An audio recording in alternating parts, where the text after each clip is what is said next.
अस्सलाम वालेकुम। नहजुल बलागा की हिकमत 198 में है, जब खवारिज का कौल हुक्म अल्लाह से मखसूस है सुना तो आप अलैहिस्सलाम ने फरमाया, ये जुमला सही है मगर जो इससे मुराद लिया जाता है वो गलत है। यानी मौला ये फरमाते हैं कि खवारिज ने जो ये नारा लगाया, जो ये बात की, उनकी बात तो दुरुस्त है कि अल्लाह के हुक्म के सिवा किसी का हुक्म अहमियत नहीं रखता,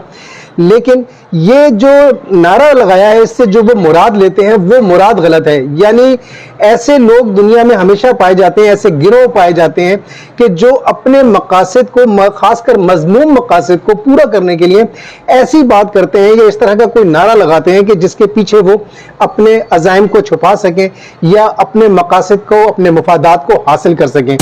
हमेशा जब भी कभी कोई ऐसी बात कि जो यकीनी हो, जिसकी कोई मुखालिफत ना करता हो, जो कोई बात बिल्कुल सच्ची हो, यकीनी हो, उस पर किसी को एतराज भी ना हो, अगर उसको बढ़ चढ़ कर बुलंद करके कोई आवाज कोई उठाता है, कोई नारे की तरह उसको बुलंद करता है आवाज को,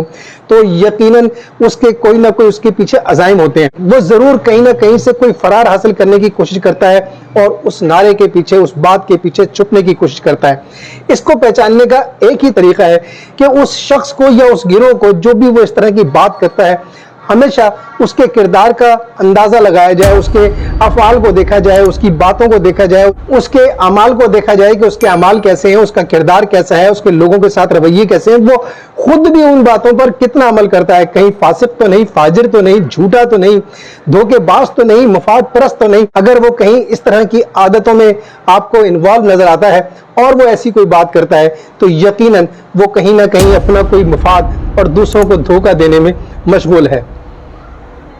शुक्रिया।